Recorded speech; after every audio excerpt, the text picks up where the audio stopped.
Hi friends.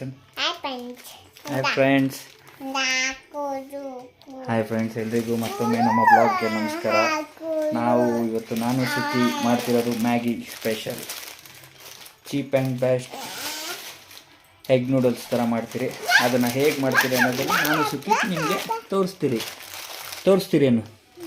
ತೋರಿಸ್ತೀರಿ.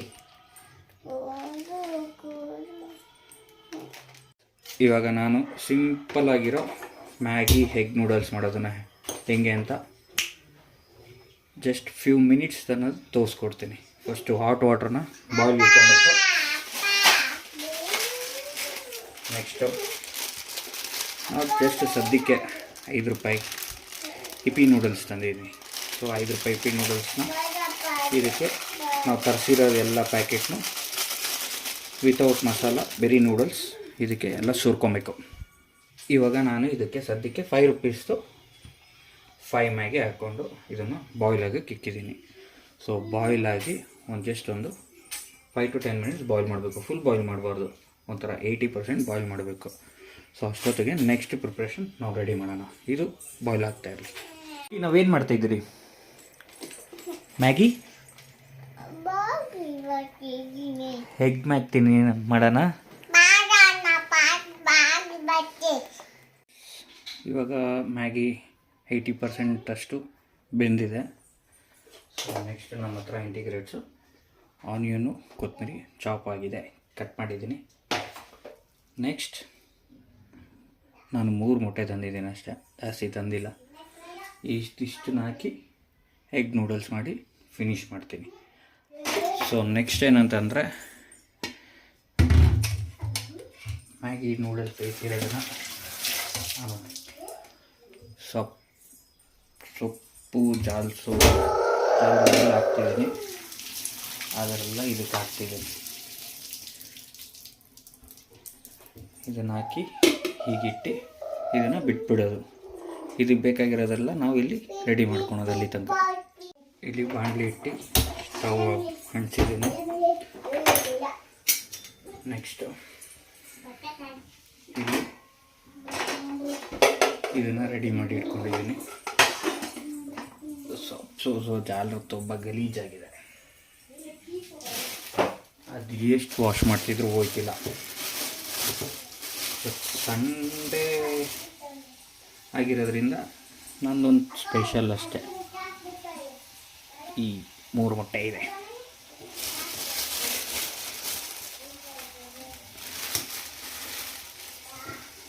ಮತ್ತು ನನ್ನ ಹತ್ರ ಅದು ಮ್ಯಾಗಿ ಇದು ಮಸಾಲನೂ ಇದೆ. ಸೊ ಇದಕ್ಕೆ ನಾನು ಇವಾಗ ಹಾಕ್ಕೊಳೋದು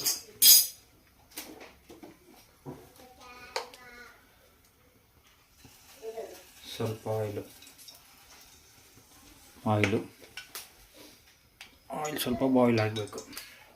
ನೆಕ್ಸ್ಟು ಆನಿಯನ್ ಕುಯ್ದಿಕೊಂಡಿರೋದನ್ನು ಹಾಕ್ಕೊಳೋದು. ಪಟಾಪಟ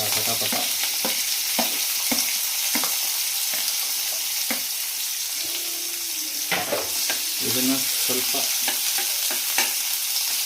ಒಂದು ರೇಂಜಲ್ಲಿ ರೋಸ್ಟ್ ಮಾಡ್ಕೊಬೇಕು. ಫುಲ್ ರೋಸ್ಟ್ ಅಲ್ಲ, ಜಸ್ಟ್ ಒಂದು 50 to 60% ಅಷ್ಟು ರೋಸ್ಟ್. ಸೌಂಡು ಜೋರಾಗಿ ಬರ್ತಾಯಿದೆ. ಫುಲ್ ರೋಸ್ಟ್ ಮಾಡ್ಕೊಂಬಿಟ್ರೆ ಚೆನ್ನಾಗಿರಲ್ಲ. ಸ್ವಲ್ಪ ರೋಸ್ಟ್ ಮಾಡಿಕೊಂಡ್ರೆ ಇದ್ರದ್ದು ಕ್ರಂಚಿ ಫೀಲ್ ಸಿಗುತ್ತೆ ನಮಗೆ ತಿನ್ನೋವಾಗ. ನನಗೆ ಹೊಟ್ಟೆ ಹಸ್ದಾಗ ಒಂದು 5-10 ಮಿನಿಟ್ಸಲ್ಲಿ ಒಂದು ಮಾಡ್ಕೊಳೋಂಥ ರೆಸಿಪಿ ಇದು. ತುಂಬ ಚೆನ್ನಾಗಿರುತ್ತೆ. ಸೊ ನೆಕ್ಸ್ಟು ಎಗ್ ಹೊಡೆದಿದ್ದ ಎಗ್ಗನ್ನು ಹಂಗೆ ಶಿಫ್ಟ್ ಮಾಡ್ಬಿಡ್ತೀನಿ ಕವರ್ಗೆ. ಆಮೇಲೆ ಅದನ್ನು ಮತ್ತೆ ಎತ್ತಬೇಕು. ಎತ್ತಿಲ್ದಿರ ಇಲ್ಲೇ ಬಿಟ್ಟೆ ಅಂದರೆ ಉಗಿಸ್ಕೊಬೇಕು.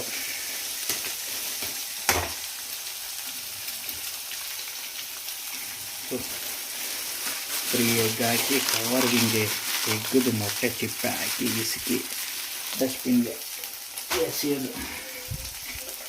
ಸೊ ಇವಾಗ ಮಿಕ್ಸ್ ಮಾಡ್ಕೊಳೋದು. ಇದನ್ನು ಮಿಕ್ಸ್ ಮಾಡ್ತಾ ಇರಬೇಕು. ನೋಡಿ ಬಂದರು ನಮ್ಮ ಬಾಸ್. ಹಾಯ್ ಸುಖಿ. ನಾನು ಇಲ್ಲಿ ಎಗ್ ಮ್ಯಾಗಿ ನೀನು ಮಾಡ್ಕೊಡ್ತಿದ್ದೆ, ನೀನು ಎಲ್ಲಿ ಹೋಗ್ತಿದ್ಯಾ? ನೀನು ಬರ್ಬೇಕು ತಾನೆ, ಅಪ್ಪಗೆ ಹೆಲ್ಪ್ ಮಾಡ್ಬೇಕು ತಾನೆ. ಅಪ್ಪ ಕೊಡ್ಲಿ. ಬಾ ಮಾಡೋಣ. ಅಪ್ಪ ಕೊಡಪ್ಪ.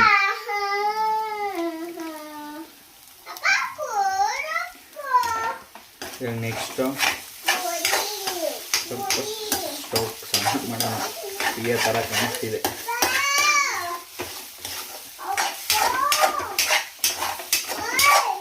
ಈಗ ಒಂದೊಂದ್ಸತಿ ಸಕ್ಕದಾಗ ಬಂದ್ಬಿಡುತ್ತೆ. ಆ ಸಕ್ಕದಾಗ ಬರೋದು ನೋಡ್ಬಿಟ್ಟು ನಾನು ಸೂಪರ್ ಅಂದ್ಕೊಂಡ್ಬಿಡ್ತೀನಿ. ಇನ್ನೊಂಚೂರು ಆಯಿಲ್ ಹಾಕ್ಕೊತೀನಿ. ಅದು ಒಂದೊಂದ್ಸತಿ ಸಕ್ಕದಾಗ ಬರೋದು ನೋಡ್ಬಿಟ್ಟು ನೆಕ್ಸ್ಟ್ ಟೈಮ್ ಇನ್ನೂ ಸಕ್ಕದಾಗ ಮಾಡೋಣ ಅಂತ ಹೋಗ್ತೀನಿ. ಆದರೆ ಉಲ್ಟಾ ಆಗಿಬಿಡುತ್ತೆ. ಸಂಬಂಧನೇ ಇಲ್ಲದೆ ಇರೋ ಥರ ಆಗ್ಬಿಟ್ಟಿರುತ್ತೆ. ತಿನ್ನೋಕ್ಕೆ ಆಗಲ್ಲ. ಖಾರ ಜಾಸ್ತಿ ಆಗ್ಬಿಟ್ಟಿರುತ್ತೆ, ಇಲ್ಲ ಉಪ್ಪು ಜಾಸ್ತಿ ಆಗಿರುತ್ತೆ, ಏನೇನೋ ಆಗಿರುತ್ತೆ.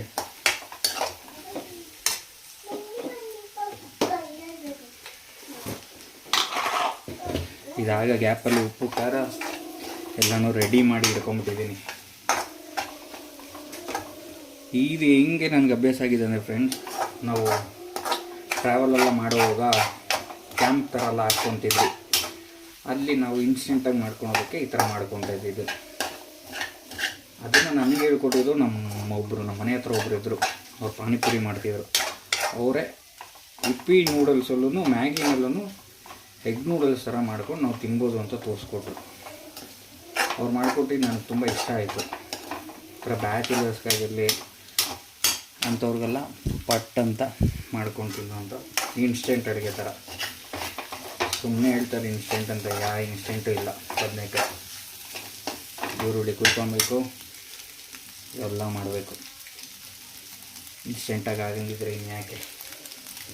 ಸ್ವಲ್ಪ ಲೈಟಾಗಿ ಸಾಲ್ಟ್ ಹಾಕ್ತೀನಿ ಇದಕ್ಕೆ ಹಿಡೀಲಿ ಅಂತ. ಮತ್ತು ಅಗೇನ್ ಮತ್ತು ಖಾರ ಪುಡಿ ಲೈಟಾಗಿ ಹಾಕ್ತೀನಿ ಇದಕ್ಕೆ. ಈ ಎಗ್ ಗುಜ್ಜಿ ಥರ ಇರೋದಕ್ಕೆ ಸ್ವಲ್ಪ ಹಿಡೀಲಿ ಮಸಾಲೆ ಅಂತ ಅಷ್ಟೆ.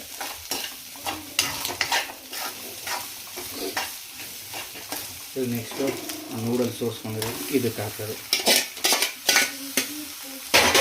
ಸೊ ಇದನ್ನು ಇದಕ್ಕೆ ಶಫಲ್ ಮಾಡಿ ಹಿಂಗೆ ಅಗ್ಲ ಮಾಡಿ ಇದ್ರ ಮೇಲೆ ಇನ್ನೊಂಚೂರು ಉಪ್ಪು, ರುಚಿಗೆ ಎಷ್ಟು ಬೇಕೋ ಅಷ್ಟು ಉಪ್ಪು, ಹಾಗೇನು ಮತ್ತೆ ಖಾರ ಪುಡಿ ಕಲ್ಲರಿಗೋಸ್ಕರ ಹಾಕ್ಬಿಡ್ತೀನಿ ಒಂದೊಂದ್ಸತಿ. ಆಮೇಲೆ ಖಾರ ಕಿತ್ಕೊಂಡ್ಬಿಟ್ಟಿರುತ್ತೆ, ಅವಂತೂ ಬೇಜಾರಾಗ್ಬಿಡುತ್ತೆ ಖಾರ ತಿನ್ನೋವಾಗ. ಇದೇನೋ ಮಸಾಲೆ ಐತೆ,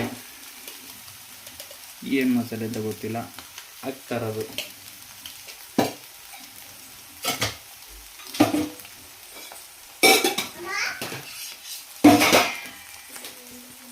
ಮತ್ತು ಇದನ್ನು ಮಿಕ್ಸ್ ಮಾಡಿಕೊಳ್ಳೋದು.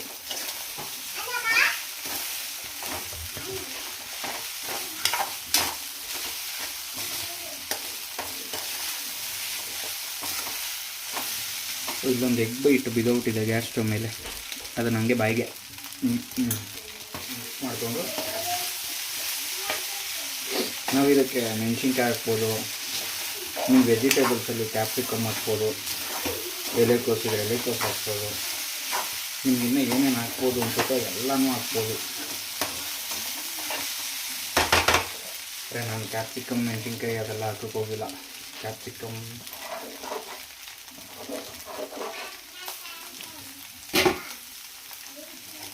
ಮೆಣಸಿನ್ಕಾಯಿ ಹಾಕಿದ್ರೆ ಸುಕ್ಕಿಗೆ ತಿನ್ನೋಕ್ಕೆ ಕಷ್ಟ ಆಗುತ್ತೆ. ಸುಕ್ಕಿ ಗೊತ್ತಲ್ಲ, ನಮ್ಮ ಲೆಜೆಂಡ್, ನನ್ನ ಮಗಳು. ರೆಡಿ ಫ್ರೆಂಡ್ಸ್, ಇಷ್ಟೇ,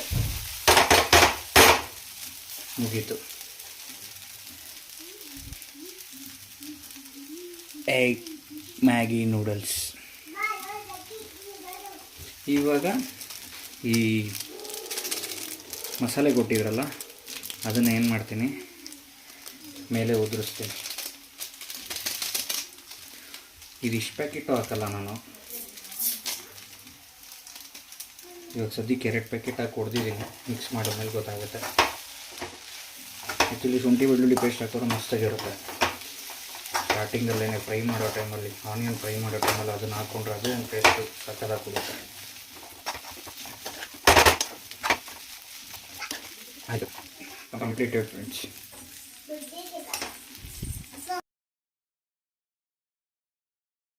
ಹಾಯ್ ಫ್ರೆಂಡ್ಸ್, ಇದು ದೊಡ್ಡ ಟಾಸ್ಕ್ ಆ್ಯಕ್ಚುಲಿ. ವಾಶ್ ಆದಮೇಲೆ ವಾಶ್ ಅಂತೀನಿ, ನಾನು ಏನಾದರೂ ಈ ಥರ ಮಾಡ್ಕೊಂಡಿದ್ದೆ ಮನೆಯಲ್ಲಿ ಮತ್ತೆ ಎತ್ಕೊಂಡಿರೋ ಐಟಮ್ ತೊಳೆದಿಲ್ಲ ಅಂದರೆ ರುಬ್ಬಿಡ್ತಾರೆ ಮನೆಗಳಲ್ಲಿ. ಎಷ್ಟು ಸಾಮಾನು ಮಾಡಿಬಿಟ್ಟಿದ್ದೀನಿ ಅಂತಾರೆ ಆಮೇಲೆ.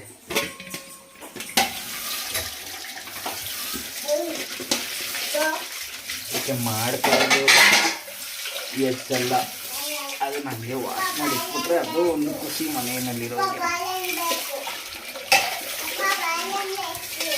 ಅಲ್ಲೋಡ್ರಿ ಅವಳು ಬಾಳೆ ಕೇಳ್ತಿದ್ದಾಳೆ. ಆಯಿತು ವಾಷಿಂಗು. ಏನು ಬೇಕು? ಹಾಂ, ಬನಾನ ಬೇಕಾ? ಇವಾಗ ಮ್ಯಾಗಿ ತಿನ್ನಲ್ವಾ ನೀನು? ಎಗ್ ಮ್ಯಾಗಿ ನಿನಗೋಸ್ಕರ ತಾನೇ ಮಾಡಿದೆ ನಾನು, ನಿನಗೋಸ್ಕರ ಮಾಡಿದೆ. ಬನಾನ ಬೇಕಾ? ಸರಿ ಓಕೆ ಕೊಡ್ತೀನಿ. ಸೌಮ್ಯ ಟೇಸ್ಟ್ ಮಾಡ್ತೀನಿ.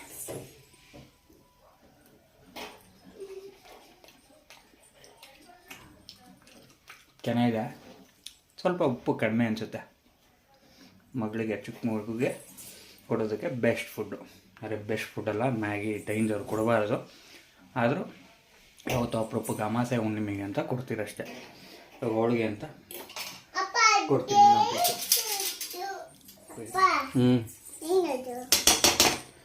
ಹೇಗೆ ಮ್ಯಾಗಿ ಟೇಸ್ಟ್ ಮಾಡು. ಮ್ಯಾಗಿ ಅಲ್ಲೋಡಿ ಇದು ನಮ್ಮ ಸುಕ್ಕಿ ಮೇಡಮ್ ಮಾಡೋದು ಯಾವಾಗೂ. ಅವಳಿಗೆ ತಿನ್ಸೋದೇ ದೊಡ್ಡ ಟಾಸ್ಕ್. ಕೇಳ್ತಾಳೆ, ಆದರೆ ಬನಾನ ದೇವ್ರ ಮನೆ ನೋಡ್ಬಿಟ್ಟು ಅದನ್ನು ಕೇಳಿದ್ಲು. ಇವಾಗ ಚಿಕ್ಕ ಬನಾನ ಬೇಕಂತೆ. ತಗೋ, ಓಪನ್ ಮಾಡಿಕೊಟ್ಟಿದ್ದೀನಿ. ಇದನ್ನು ತಿಂದಮೇಲೆ ಮ್ಯಾಗಿ ತಿನ್ನಬೇಕು. ನೂಡಲ್ಸು, ಎಗ್ ನೂಡಲ್ಸು ನೀಟಾಗಿ ಹಿಡ್ಕೊ, ಬಿದ್ದೋಗುತ್ತೆ. ಐ ಹಿಂಗೈತೆ ತಿಂದ್ಬಿಟ್ಟು ಹೇಳು, ಹೆಂಗಿದೆ? Oh super.